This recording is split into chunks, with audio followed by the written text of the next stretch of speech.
Attorney Olivia Taylor was one of the first people to meet Douglas Chappell.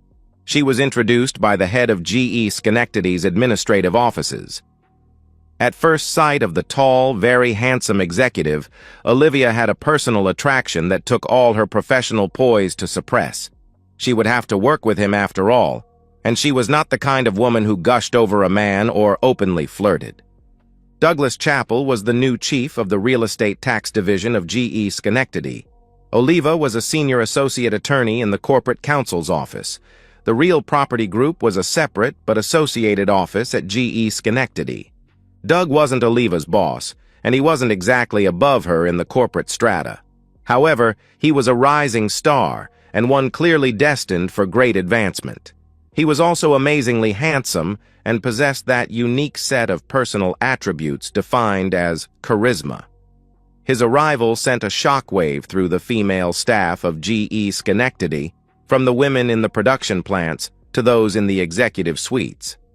The legal division was mostly female-staffed. At both the clerical and professional levels, it was particularly affected. At first, Olivia paid the whispering and speculations among her female co-workers only scant attention. It wasn't that she was unaffected, but she simply refused to let herself go down that kind of path. As the rumors of Doug's bedroom skills and his extraordinary endowment grew, she became more interested, notwithstanding her resolve. She watched her female associates, and even her own secretary Julie Stevenson, shamelessly flirt with Doug Chappell, but Olivia resisted such silly female behavior. After all, she was an attorney and a married one at that. She had advanced enough in her career to have acquired a pretty side-hall colonial house in Delmar not far from the elementary school. This was a prelude to starting a family, which was something she and her husband David were discussing. In her typical fashion, Olivia had put a good bit aside for the eventuality of children. She was a planner and meticulous in preparation for each of the defined stages of her life.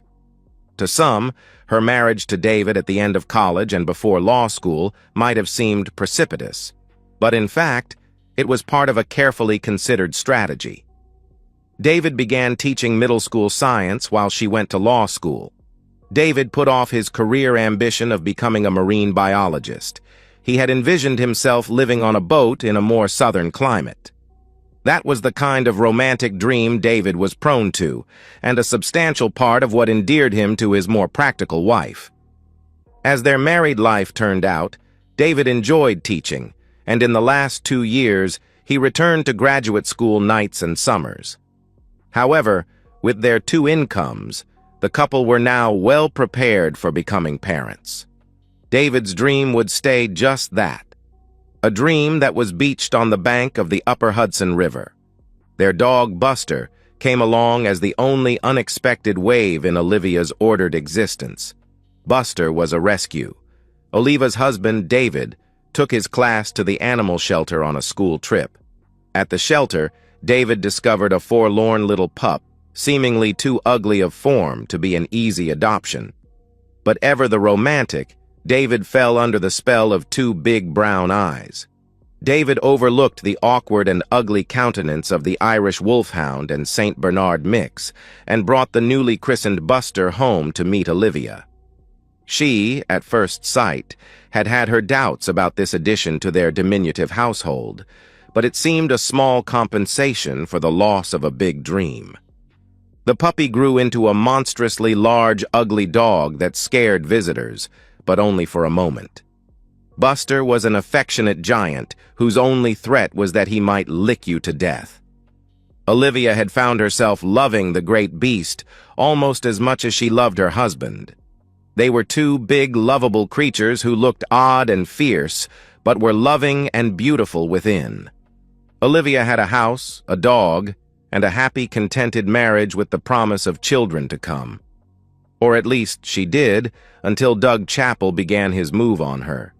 She was exactly his type, a pretty girl maturing into a more beautiful woman. She hadn't yet lost the shyness and trepidation of her youth, and still had that visage of innocence so appealing in a young bride. But most of all, she was holding herself away from him. To a man who enjoyed easy success with women, the ones he had to work for were always more desirable. Entering Olivia's office one afternoon, Doug said, "We need to do something about these triple net leases in the town of Colony." He moved around Olivia's desk until he was standing all but touching her. He had one arm over the back of her desk chair and the other pointing to the spreadsheet he had laid out on her desktop. GE Real Property Division had a substantial history of success fighting real property taxes. However, the town of Colony was a formidable opponent. The town had significant commercial expansion dating back to the 1960s and had developed a vigorous defense of its assessments. "What do you propose?" Olivia queried Doug. She had turned in her chair as she said this, and it put her virtually between his arms.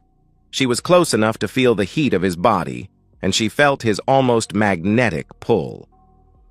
"I thought since, under the leases, we have the rights of the owners assigned to us that we file in rem proceeding on the property assessments." "All of them?" she asked. He looked her straight in the eyes as he responded, "Yes, all of them. I never like leaving anything unfinished." She could feel that he was talking about more than the leases, and it set off an excitement within her that was exhilarating and frightening at the same time. "That's a big undertaking. You will find there is a strong defense." "I find that a robust offense can always overcome the defense." Oliva began working on the tax cases with Doug. He hired independent appraisers and did the initial tax protests, and Oliva began to prepare the in rem petitions. In rem was Latin for "in the thing," which, in these cases, was the real property. There is no action against a defendant, only a request that the court review the assessment. The town stood by its assessments, which were nearly all the standard 150% of value instead of the actual value the law required. Still, Oliva was required to do a lot of work preparing these cases for trial. Doug kept the work under his personal supervision, and that required him to have a lot of contact with Olivia.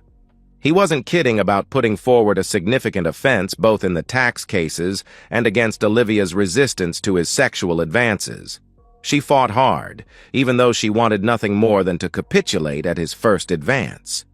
She was a normal woman with all the desires a woman can have, but adding to her problem was her own inexperience. Olivia had known no man sexually except her husband. He was her first, as she was his. In her plans, they would remain faithful to each other until death did them apart. But she couldn't help wondering what another man would be like. She had no doubt that Doug was extraordinary in bed. There were several women in her own office who had allegedly warmed his sheets, including Olivia's secretary, Julie, who had a 2-month affair with Doug. Julie actually bragged about her experiences with Doug and ended the liaison only when her husband became suspicious. Julie's husband was not the type to tolerate or understand. Olivia wasn't Julie, and although Olivia's husband, David, was not the jealous type, his trust and unconditional love made it more difficult for Olivia to betray him. She was no cheater. Olivia would not go behind her husband's back, but Doug was hard to resist, and deep inside, she knew she didn't want to resist. It was not like David was a slouch in the bedroom, but he was ordinary. Above average height, below average looks, and averagely endowed where it counted. If you judged men by their character, David was a prince. He was certainly Olivia's prince, and she had known that from their first meeting sitting next to each other in freshman biology. They just clicked on so many levels. She did love David, but there was something about Doug that made him irresistible. True to his word, Doug put on a determined offense. He flirted shamelessly. He complimented her hair, shoes, her dress, and any little bit of jewelry or flash that she wore. If she were being honest with herself, Oliva would have recognized that, almost from Doug's first appearance at the GE offices, she had been dressing differently. She stopped wearing pants to work. Her pinstriped lawyer's suit jackets topped matching skirts that got tighter and shorter with the change of each season. Everything about Oliva began to change, from the way she wore her hair and her scent to the lacy tops of the stockings that replaced her pantyhose. On the outside, Olivia, the tight-laced lawyer, resisted, but the sensual woman within was pushing to get out. Doug Chappell knew how to cut a woman's laces. He suggested a working lunch, but off campus where they could work without being disturbed. A drink after work came soon after the lunch. "Just one," he said. "You've earned it." A drink would lead to a late return home. At first, David was waiting with Buster, but as summer passed into fall, David was often gone. Working on his boat, he said. The first summer teaching, he had acquired a little sunfish and learned to sail on Lake George. Eventually, David went to work summers at the Albany Yacht Club, earning little more than minimum wage. Oliva figured it kept some portion of his dreams alive. It added to the funds they were setting aside to start a family, a kind of baby fund. Oliva couldn't object that David was gone when she was so often late, but Buster was always there to greet her with a quizzical look, or was it an accusatory look? If Buster knew her inner conflict and how dangerously she was walking toward the edge, he couldn't say. If David suspected, he was pretending not to notice. Things were clearly building towards a crescendo when the long New York winter set in with an October ice storm. David had been having what he would describe as an off day. It wasn't that he hated teaching. In fact, he enjoyed the challenge. It is a far more difficult profession than people realize. There is a tremendous amount of politics with a small p. You have to listen to the nonsense that the school administrators give you and then figure out how to do the job despite them. You have to deal with the machinations of your fellow teachers, listen to their complaints, and avoid getting involved in their personal lives and professional resentments. Then there are the parents who are either too involved in their children's lives or too indifferent, for there is never a happy medium. Finally, there is the job itself.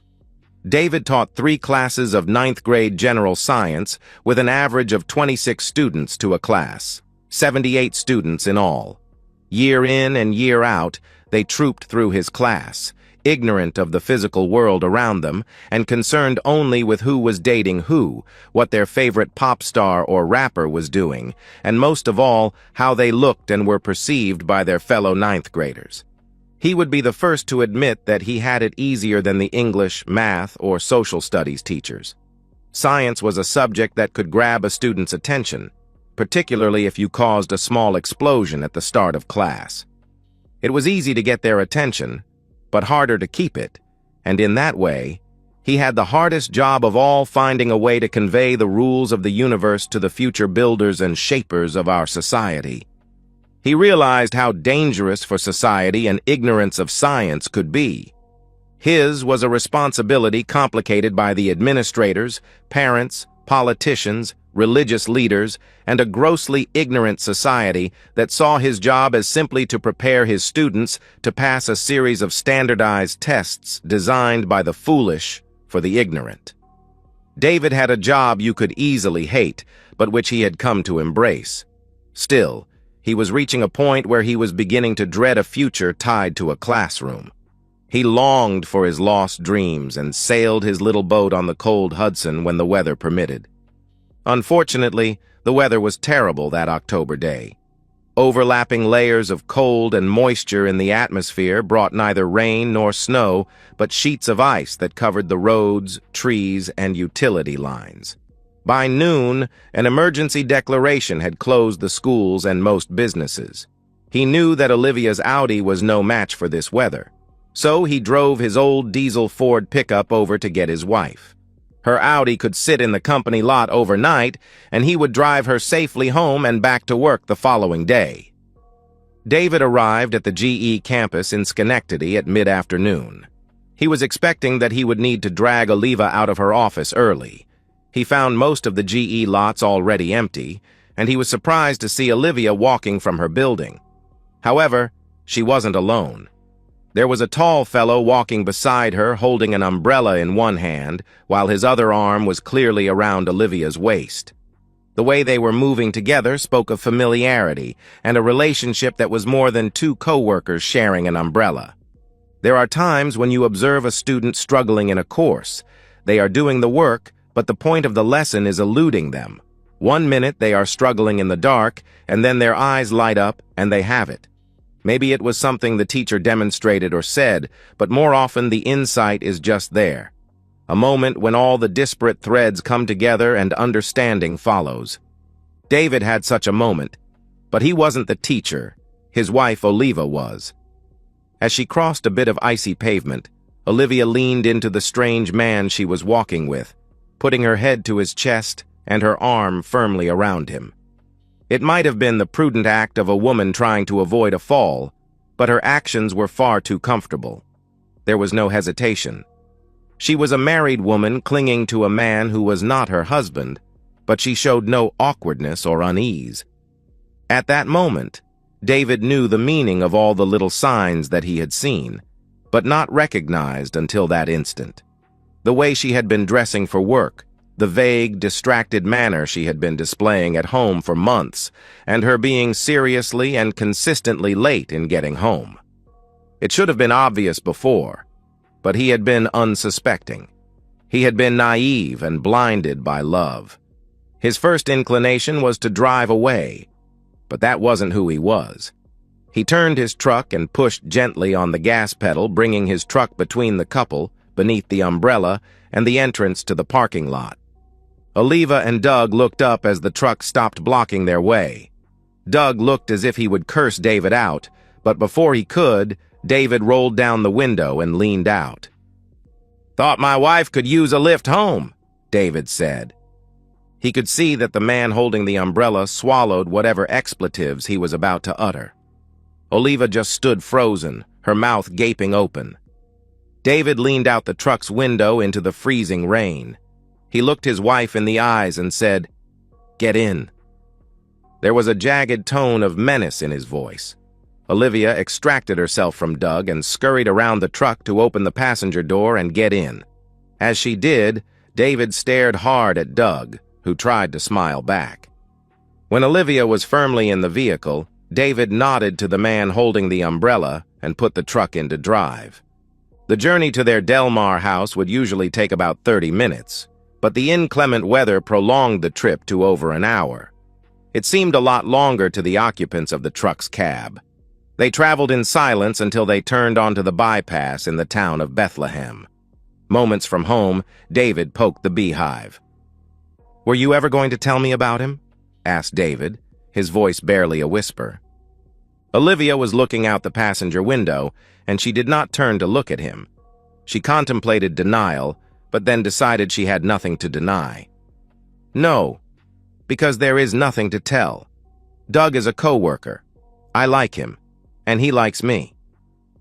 "You get that close to all your work friends?"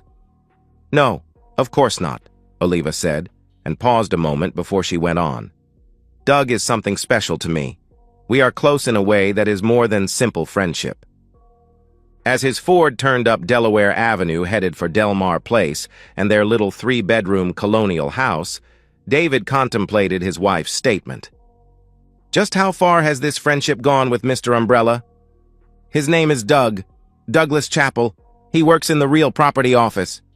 "He's just a co-worker then," David said, framing his words with such sarcasm in his voice, it was clear that he did not believe them. They reached their driveway by this time and the side door to their home. Without answering David's accusation, Oliva hopped out and rushed a few feet into the house. David pulled his truck into the garage before waking to the house. By the time he entered through the door into the kitchen, Olivia was upstairs in the master bedroom. Buster was waiting just inside the kitchen door for his walk. Despite the inclement weather, the man and his dog headed out. They walked to the elementary school and its open playing fields that were deserted in the icy rain. The weather didn't bother Buster. He seemed an animal designed for adversity. By the time the two returned, they were both soaked. They descended through the side door into the basement, where David threw his wet clothes in the wash and removed clean ones from the dryer. Buster was shaking himself dry, but David helped him with an old beach towel he kept in the basement for this purpose. When the two ascended back upstairs to the kitchen, they found Oliva waiting in her terry cloth robe and seated at the kitchen table with an open bottle of wine before her. "We need to talk," she declared, pouring wine into 2 glasses. David took a seat at the table, but he didn't sit across from her. He sat at the end so that she had to turn to look at him. It also allowed him to turn, so she was unable to directly see into his eyes. Oliva's tone was sweet but firm. "I want you to know that I love you and am very happy in our marriage," she began.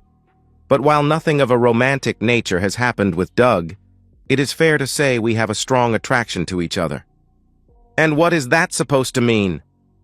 David could feel his anger rising. It was fueled by more than pure jealousy. There was a deep resentment and a sense of betrayal. Olivia was his only love.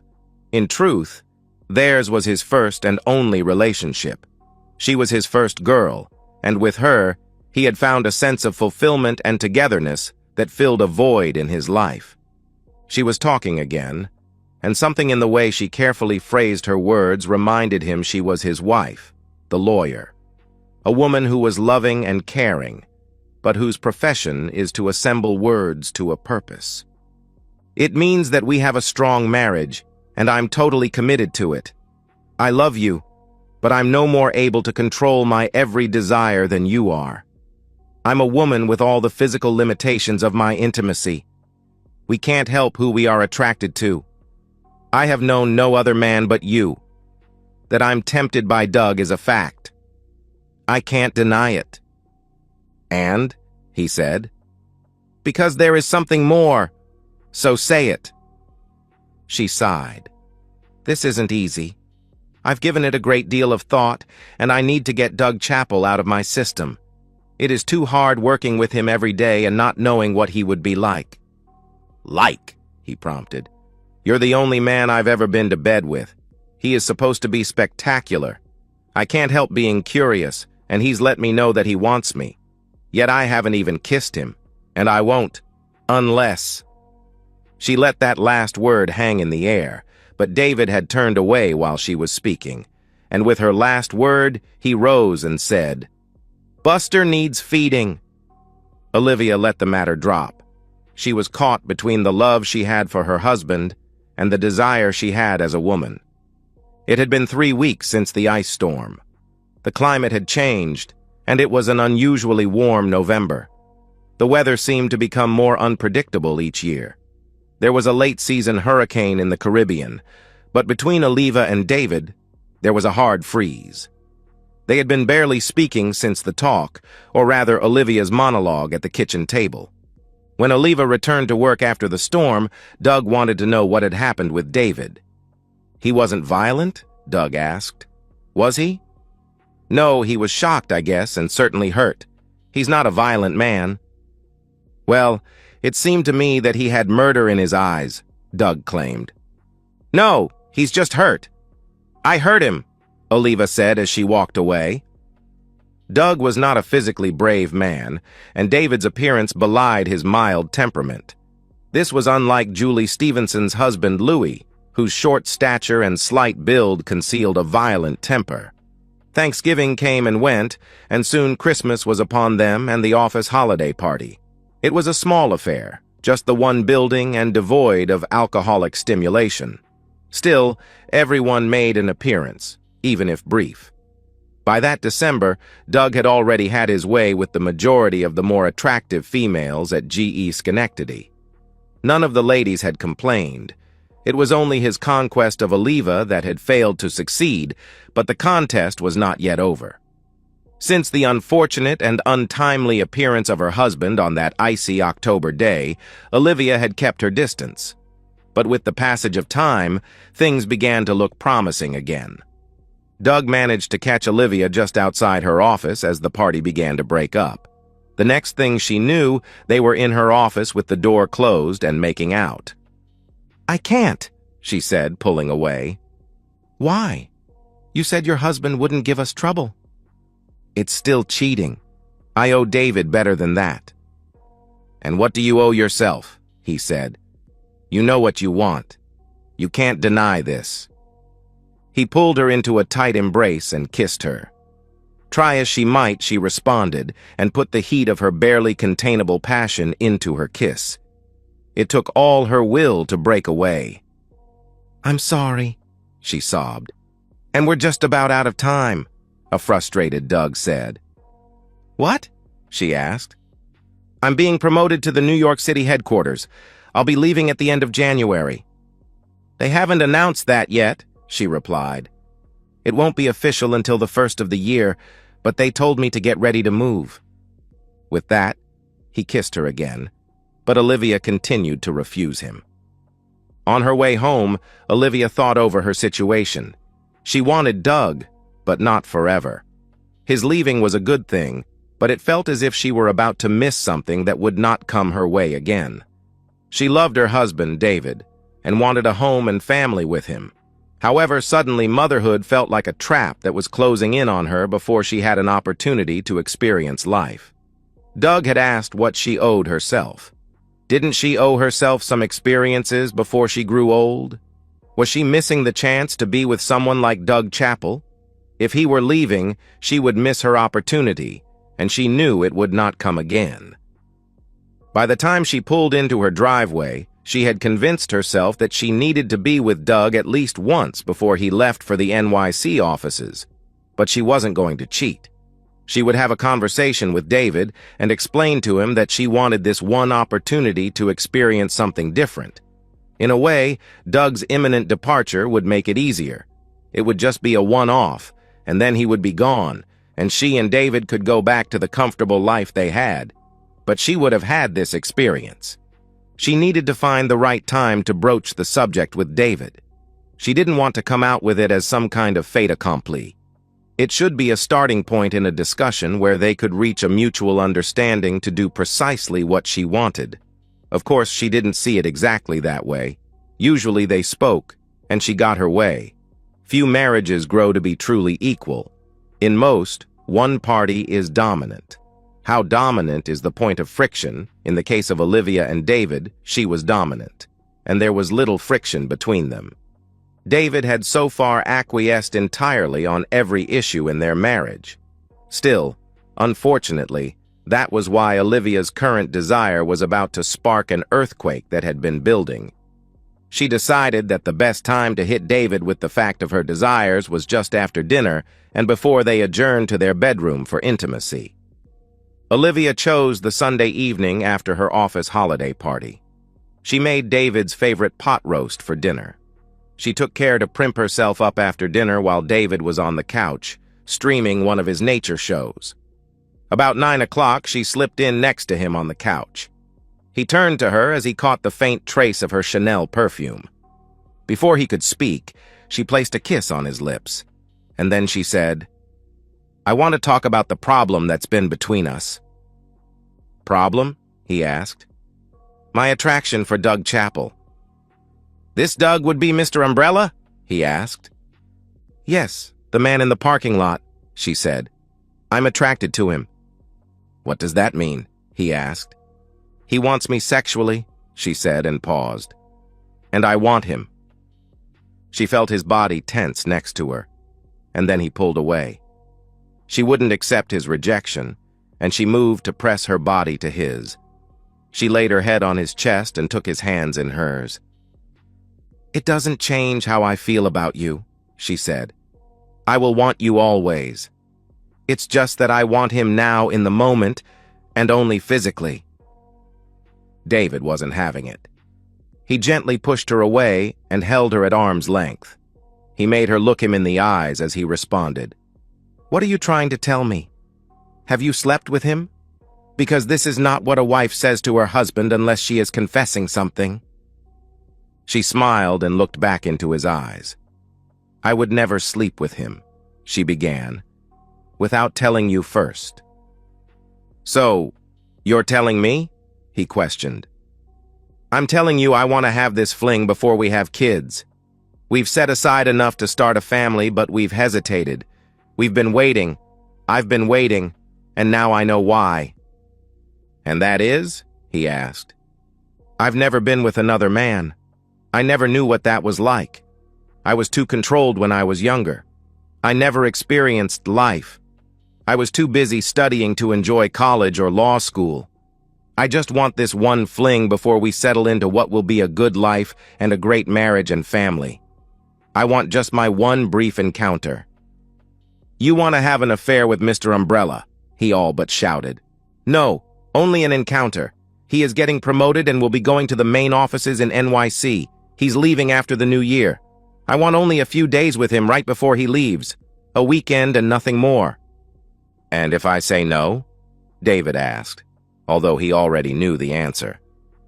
"I was hoping you would understand that I need this experience." She didn't give David a chance to answer, but kissed him and pressed herself against him. Her hand reached for and found his private part. "It's going to be all right," she thought, as they began their usual dance of love. On his side, the lovemaking had a bittersweet quality. Something had been lost. This was the only woman he had ever known, and until moments before, she was the only woman he had ever expected to know intimately. Olivia determined that the matter was settled and told Doug that her first weekend in January would belong to him. Doug's house was on a quiet cul-de-sac in Niskayuna. It was a modest house for the neighborhood, a 3-bedroom split level in a neighborhood that favored 5-bedroom center hall colonials. As agreed, his attached garage was open and waiting. Olivia pulled her Audi in next to Doug's Porsche. He was waiting for her in the living room with an open bottle of wine. For a moment, he was below her in the living area as she descended from the garage entry to the main floor. He got the full effect of the short black dress that clung to her body, setting off the fullness of her breasts and the enticing curve of her hips. She could see in his eyes a mixture of lust and anticipation. It was so different from the look her husband had given her as she left him only 20 minutes before. David's eyes had been sad. There was a pain there she would have taken away if she could, but this, as she told him, was a one-time thing, and then she would be his forever. They would have children together. Their marriage would be secure because of a love that could survive a little fling. Theirs would be proven a strong marriage. She told her husband this because she genuinely believed it. What she was about to do was an adventure and nothing more. She meant it to strengthen their marriage and, hopefully, her love for her husband. Something in her believed she already had. Her body tingled with anticipation from the tips of her fingers to the soles of her feet. Her brain buzzed with the excitement she felt. Their bodies moved together as if drawn by an invisible force and met in an embrace in the center of his living room. Doug kissed her as his arms enfolded her, but he drew away and said, "One glass of wine, and then we need to go to dinner. I have tickets for the band visit at Proctor's Musical Hall." Doug knew how to appreciate his prize, to wine her and dine her and show her a good time. He relished his triumph and assured himself that he gave as good as he took. "I'm completely in your hands this weekend," Olivia assured him. They had dinner in a romantic Italian restaurant in downtown Schenectady and enjoyed the show in the redesigned and reconstructed Vaudeville Theater. They drank very little, but when he brought her back to his home, he opened a bottle of champagne. They drank a toast to their weekend together before heading to the bedroom and getting down to satisfying the attraction that had brought them together. He undressed her as if he were unwrapping a priceless piece of art, and he told her how beautiful she was as he did so. She realized that he was savoring her body. He appreciated her in a way that she had never experienced before. She felt as beautiful as he said she was, here with this most handsome of men. His hands danced over her flesh and sent her desire into overdrive. She pushed the shirt from his chest and exposed the dark blonde hair that covered his chest. It was so different from the nearly bare chest of her husband. But she quickly pushed the thought of David from her mind. Later, she could think of him. This moment was for her and her lover. They lay down in his king-size bed, its satin sheets made for intimacy. He began removing the lacy underwear purchased by her husband, but never worn until now. She unzipped his pants, and he kicked them away. He left on her garter belt and stockings. She slipped her hand beneath the waistband of his boxer shorts and touched with her fingertips the object of her fantasies. After they were finished in bed, she remembered they had taken no extra precautions. She was still on the pill, but wasn't sure whether she was happy about that or not. It had been the most perfect intimacy of her life, but it was far from over. They had the weekend together, 2 more blissful days. Sunday came too soon. They had spent most of the weekend in bed. The intimacy had been great, and he was, on top of everything else, inventive. She had been taken, she thought, every way humanly possible. It had been great fun, but she was ready to go home and make things up with David. They ordered Chinese takeout late Sunday afternoon, and after they ate, had one last bout of intimacy before she showered, packed, and changed back into the short black dress that she had worn the previous Friday evening. She slipped out the same way she had come in, through his garage, into her car, and out through the open garage door, thereby concealed from any nosy neighbors. No one would say she spent the weekend with Douglas. The most she could be accused of was being out with him in public on a Friday night. Soon, he would be off to advancement in New York, and she would be working on having a baby with her husband. She was very content with her life. 20 minutes later, Olivia pulled her Audi into her driveway. The house was oddly dark. The porch lights were out, and she didn't see David's truck. She assumed David had moved his truck into the garage. Opening the side door, she looked for Buster to greet her return, but he was not at the door. She called out, "I'm home!" She expected Buster to come running, but no dog appeared. She entered the kitchen and then the living room. Both were empty. She called out again, "David, I'm home!" There was no answer, only silence. They must have gone for a late walk, she told herself. David must be in a down mood. He always walks Buster late when he's feeling low. She went to the refrigerator for ice, and then she poured herself a glass of scotch. She checked the bottle to see if David had been drinking, but it was nearly full. She sat down on the living room sofa and pulled her legs up and settled into the comfortable corner. She was very tired, but she knew she needed to wait for David's return to show him that nothing had changed, except perhaps that her love for him would be greater. From here forward, he would be treated like the prince of the man that he is. Despite her best intentions, Oliva fell asleep. She woke to the ringing of the front doorbell. The front hall is right off the living room, and the front doorbell can be loud. Oliva was surprised to see that daylight was pouring through the front windows. She must have fallen asleep. As she reached the front door, her mind told her something was wrong. It was Buster. He wasn't jumping up and down by the door. "Where is Buster?" her sleepy mind thought. Opening the door, she found a tallish woman whose hair was tightly pulled back. She wore a cheap, dark pantsuit. "Olivia Taylor?" the woman asked. "Yes, may I help you?" Olivia replied.